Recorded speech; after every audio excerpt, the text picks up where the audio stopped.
Кезектеги сөз Сарбагышев Максатбек Канатбековичте. Рахмат Баксанович, саламатсыздар, урматтуу депутаттар, урматтуу катышуучулар. Менин бир эле суроом Кеңешбай Доскуловичке. Эртеден бери жакшы биздин коллегалар тараптан жакшы сөздөр айтылып, жакшы болеки биздин мамлекетте болуп аткан ушул баа саясатында болуп аткан карапайым элдин үнүн айтып отурат.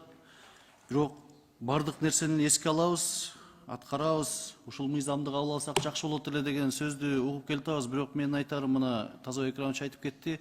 Башка жылды айтпай эле коелу, ушул 20-жылы болгон, мамлекетте болгон, ар багытта болгон, мындай ар тарапта баа саясатында болгон ишкерлер менен иш алып барууда өзүңүз айтып атасыз, чара көрөбүз, чара көрүлүп атат депчи. Ушу кайсы компания болбосо да канча ушундай бир ишканаларга чара көрүлдү эле, кандай чаралар көрүлдү эле? Ушул баа саясатында өздөрү билемдик менен иш алып барган ишкерлер менен, субъекттер менен.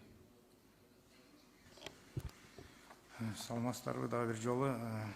Бүгүнкү күндө акыркы эле 3 жылды мисал келтирип кетейин.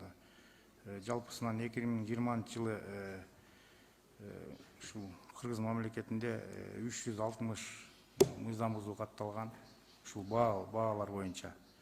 Анын ичинен 2021-жылы 253 мыйзам бузуу катталган. 2020-жылы 253 мыйзам бузуу катталган. Бул жөнгө салуу кирген учурда, баягы мамлекеттик жөнгө салуу кирген учурда. Ал эми быйыл болсо жөнгө салуу кире элек. Быйыл жалпысынан 19 факты бар, анын үстүнөн иштедик. Акыркы мезгилдерде буга чейин 2020-жылы мамлекеттик бюджетке 150 миллион тегерегинде чегерүү болгон ушул мыйзам бузуулардан. Былтыркы жылы 185 миллион чегерүү болду. Быйылкы жылы акыркы 5 айда 80-90 миллионго жакын чегерүүлөр болду да. Бул мыйзам бузуу катталган учурда биз баягы штраф беренелерин колдонобуз. Эскертмелерди беребиз, предписаниялар, бир топ эрежелер бар, ошо менен иш алып барабыз да. Быйылкы жылы 19 дедиңиз, Быйылкы жылы жалпысынан 80 миллионго жакын 5 айда мамлекеттик бюджетке чегерүүлөр болду. Ал эми мурдакы жылдарга салыштырып айтканда, былтыркы жыл мурдагы жылга салыштырмай 40-50 миллионго көп болду чегерүүлөр. Быйыл 19 мыйзам бузуу катталып, 80 миллион ошондо чегерүү болуп атабы? Быйыл бул баягы жалпысынан алганда 19 мыйзам бузуу эмес. Бул 19 мыйзам бузуунун үстүнөн иштеп атабыз дедим да. А бүгүнкү күндө 80 миллион ошол мыйзам бузуулардан мамлекеттик бюджетке чегерилди 5 айдын ичинде.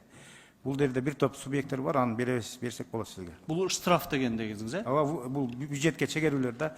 Биз баягы ошондой мыйзам бузууну аныктаганда бардык сумманы бюджетке чегеребиз өзүбүздүн чечим менен.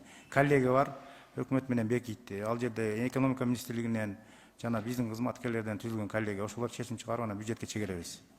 Ачык айкын. А ушул 19 субъекти деп атасыз, 19 кайсы тармакта? Бул ири соода түйүндөрү, нефтетрейдерлерден 5-өө бар. Андан кийин башка ишкерлик субъекттер да бар. Ушул нефтетрейдер деп айтып калдыңыз. Ушул баягы Казакстан менен биздин Кыргызстандагы экөөнүн айырмачылыгы эмнеде? Туура белгиледиңиз, Казакстанда бүгүнкү күндө өздөрүнүн ири дүйнөдөгү державаларга кирип, баягы нефт чыгарган. Өздөрүнүн нефтинин көлөмүн биржада сатып, андан түшкөн баягы разницасын булар баягы субсидия кылып берет да ички. Ошон үчүн бааны ылдыйлап кармап, анан калган жарымын субсидия кылып берет. Ал эми биз алыш үчүн алар чектөө киргизип койгон, экспортко тыюу салынган. Ошон үчүн биздин ишкерлер алып келбейт. Андан сырткары экспорттук пошлиналарды киргизип койгон. Бул бир жагы. Экинчи жагы, ЕАЭСке киргенде бирдиктүү мамлекеттик саясат нефтепродукциялар концепциясы боюнча 2025-жылдын 1-январынан баштап ишке ашат да. Баа саясаты техникалык жактардан. Ага чейин эки өлкөнүн сүйлөшүү жолдору менен. Анан бүгүнкү күндө ошон үчүн Россиядан алып келип атабыз. Биздин ишкерлер Россия менен келишимдер түзгөн, индикативдик баланстар түзүлөт жыл сайын. Ошонун алкагында иштер жүрүп атат. Рахмат. Рахмат.